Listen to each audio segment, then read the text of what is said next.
يومئذ يود الذين كفروا وعصوا الرسول لو تسوى بهم الأرض ولا يكتمون الله حديثا۔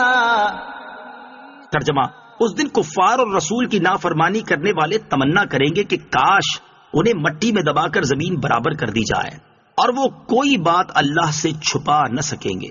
یومئذ یود الذین کفروا، اس دن کافر تمنا کریں گے۔ قیامت کے دن کی ہولناکی اور اپنے اعمال کا بدلہ دیکھ کر کفار تمنا کریں گے کہ کاش ہمیں پیدا ہی نہ کیا گیا ہوتا، کاش زمین پھٹ جائے اور ہم اس میں دفن ہو جائیں، کاش ہمیں بھی جانوروں کی طرح مٹی کر دیا جاتا۔ پھر جب ان کی خطاؤں پر باز پرس ہوگی تو قسمیں کھا کر کہیں گے کہ اے ہمارے رب، ہم مشرک نہ تھے۔ تب ان کے منہ پر مہر لگا دی جائے گی، پھر ان کے اعضاء بول اٹھیں گے اور سب اعمال بیان کر دیں گے۔ اس طرح یہ اپنی پوری کوشش کے باوجود اللہ تعالیٰ سے کوئی بات بھی چھپا نہ سکیں گے۔ اللہ تعالیٰ کے عذاب سے ہر ایک کو ڈرنا چاہیے۔ یہ آیت تو کافروں کے بارے میں نازل ہوئی، لیکن بہرحال دنیا میں تو ہر آدمی کو اللہ عز و جل کے عذاب سے ڈرنا چاہیے۔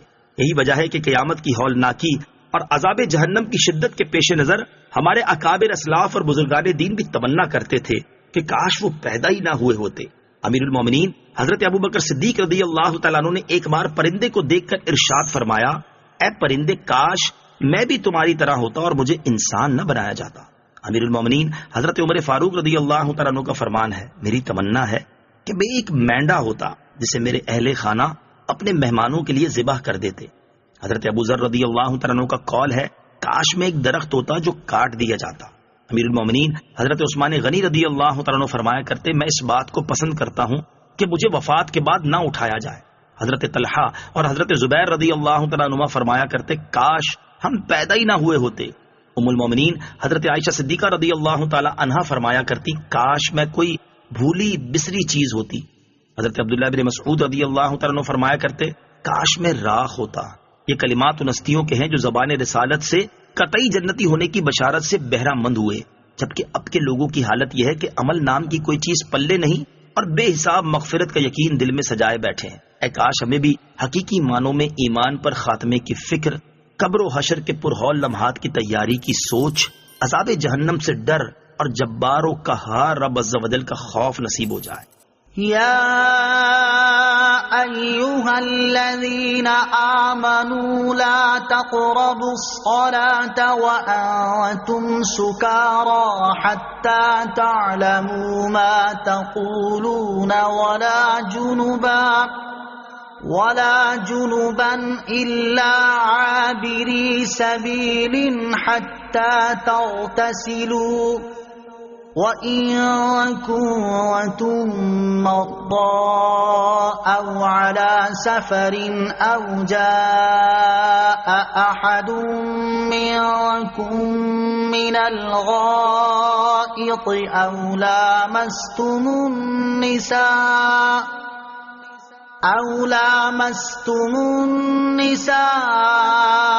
فلم تجدوا ماء فتيمموا صعيدا طيبا فامسحوا بوجوهكم وأيديكم ان اللہ کان عفوا غفورا۔ ترجمہ، اے ایمان والو، نشے کی حالت میں نماز کے پاس نہ جاؤ جب تک سمجھنے نہ لگو وہ بات جو تم کہو، اور نہ ناپاکی کی حالت میں نماز کے قریب جاؤ حتیٰ کہ تم غسل کر لو، سوائے اس کے کہ تم حالت سفر میں ہو تو تیمم کر لو، اور اگر تم بیمار ہو یا سفر میں ہو یا تم میں سے کوئی قضائے حاجت سے آیا ہو یا تم نے عورتوں سے ہم بستری کی ہو اور پانی نہ پاؤ تو پاک مٹی سے تیمم کرو، تو اپنے منہ اور ہاتھوں کا مسح کر لیا کرو، بے شک اللہ معاف کرنے والا بخشنے والا ہے۔ یا ایھا الذین آمنو، اے ایمان والو۔ شان نزول، حضرت عبد الرحمن بن عوف رضی اللہ تعالیٰ عنہ نے کچھ صحابہ کرام رضی اللہ تعالیٰ عنہم کی دعوت کی جس میں کھانے کے بعد شراب پیش کی گئی۔ بعض حضرات نے شراب پی لی کیونکہ اس وقت تک شراب حرام نہ ہوئی تھی۔ پھر مغرب کی نماز پڑھی، امام نے نشے کی حالت میں سورہ کافرون کی تلاوت کی اور کلمہ لا چھوڑ گئے، جس سے نا کی جگہ ہاں کا معنی بن گیا، اس سے معنی غلط ہو گئے۔ اس پر یہ آیت نازل ہوئی اور انہیں نشے کی حالت میں نماز پڑھنے سے منع فرما دیا گیا۔ چنانچہ مسلمانوں نے نماز کے اوقات میں شراب ترک کر دی. اس کے بعد سورہ مائدہ میں شراب کو بالکل حرام کر دیا گیا. نشے کی حالت میں کلمہ کفر بولنے کا حکم. مذکورہ واقعے سے معلوم ہوا کہ اگر نشے کی حالت میں کوئی شخص کفریہ کلمہ بول دے تو وہ کافر نہیں ہوتا، کیونکہ قل یا ایھا الکافرون میں دونوں جگہ لا کا ترک کفر ہے، کیونکہ اس سے معنی بنے گا کہ اے کافروں، جن بتوں کی تم عبادت کرتے ہو ان کی میں بھی عبادت کرتا ہوں. اور یہ کلمہ یقیناً کفریہ ہے، لیکن چونکہ یہاں نشے کی حالت تھی اس لیے تاجدار رسالت صلی اللہ تعالی علیہ وسلم نے اس پر کفر کا حکم نہ فرمایا، بلکہ قرآن پاک میں ان کو یا ایھا الذین آمنوا سے خطاب فرمایا گیا. ولا جنوبا، اور نہ حالت جنابت میں. آیت میں پہلا حکم تھا کہ نشے کی حالت میں نماز کے قریب نہ جاؤ. دوسرا حکم یہ دیا گیا کہ جب تم جنابت کی حالت میں ہو تو جب تک غسل نہ کر لو تب تک نماز کے قریب نہ جاؤ. یعنی پہلے غسل کرنا فرض ہے. ہاں اگر سفر کی حالت میں ہو اور پانی نہ ملے تو تیمم کر کے نماز پڑھ لو. یہاں سفر کی قید اس لیے ہے کہ پانی نہ ملنا اکثر سفر ہی میں ہوتا ہے، ورنہ نہ تو سفر میں تیمم کی کلی اجازت ہے اور نہ تیمم کی اجازت سفر کے ساتھ خاص ہے. یعنی اگر سفر میں پانی میسر ہو تو تیمم کی اجازت نہ ہوگی، اور یوں ہی اگر سفر کی حالت نہیں لیکن بیماری وغیرہ ہے جس میں پانی کا استعمال نقصان دہ ہو تو تیمم کی اجازت ہے. وَإِن كُنتُم مَّرْضَىٰ، اور اگر تم بیمار ہو.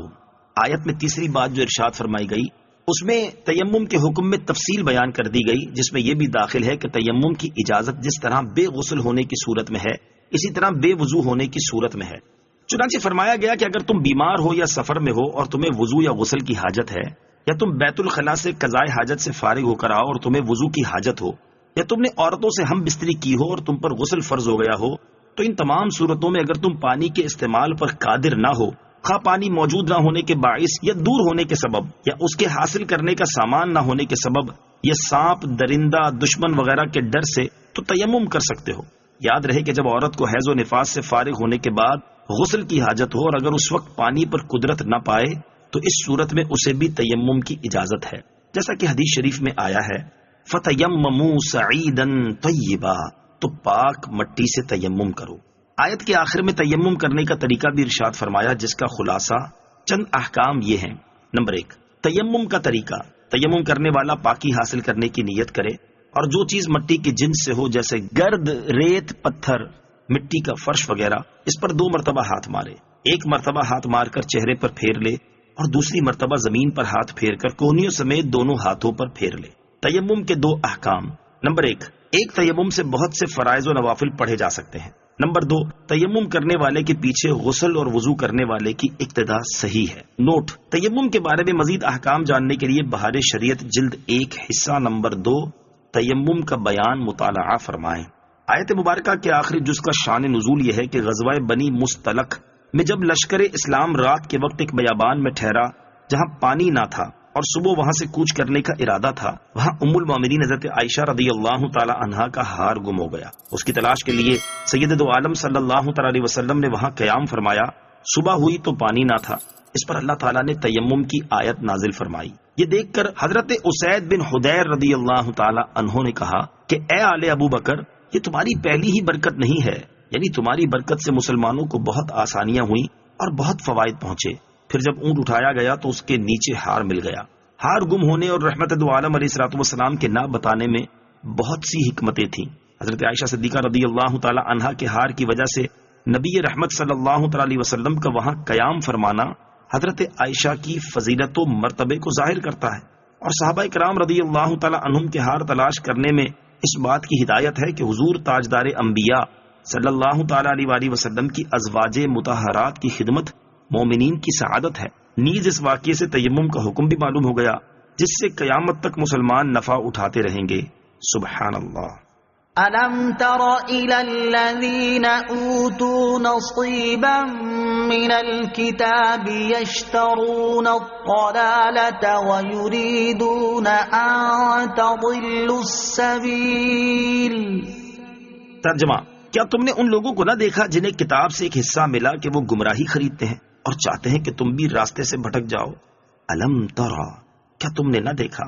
یہاں یہودیوں کے بارے میں فرمایا گیا کہ ان لوگوں کو اللہ تعالیٰ کی کتاب یعنی تورات ملی جس سے انہوں نے حضرت موسیٰ علیہ الصلوۃ والسلام کی نبوت کو تو پہچانا لیکن امام الانبیاء صلی اللہ تعالی علیہ وسلم کے متعلق جو کچھ تورات میں بیان کیا تھا اس حصے سے محروم رہے اور آپ علیہ الصلوۃ والسلام کی نبوت کے منکر ہو گئے، اس لیے فرمایا کہ انہیں کتاب کا ایک حصہ ملا۔ گویا اللہ عز و جل کی کتاب رکھنے کے باوجود ہدایت کی بجائے گمراہی کے پیروکار ہوئے اور اس کے ساتھ اے مسلمانوں تمہیں بھی گمراہ کرنے کی کوششیں کرتے رہے۔ معلوم ہوا کہ ہدایت کا دار و مدار ہی حضور سید کائنات صلی اللہ تعالی علیہ وسلم پر کامل ایمان لانے پر ہے۔ واللہ اعلم بأعدائکم وَكَفَى بِاللَّهِ وَلِيًّا وَكَفَى بِاللَّهِ نَصِيرًا۔ ترجمہ، اور اللہ تمہارے دشمنوں کو خوب جانتا ہے اور حفاظت کے لیے اللہ ہی کافی ہے اور اللہ ہی کافی مددگار ہے۔ واللہ اعلم بأعدائکم، اور اللہ تمہارے دشمنوں کو خوب جانتا ہے۔ ارشاد فرمائے کہ اللہ عز و جل تمہارے دشمنوں کو خوب جانتا ہے اور اس نے تمہیں بھی ان کی عداوت یعنی دشمنی پر خبردار کر دیا ہے، لہذا تمہیں چاہیے کہ ان دشمنوں سے بچتے رہو۔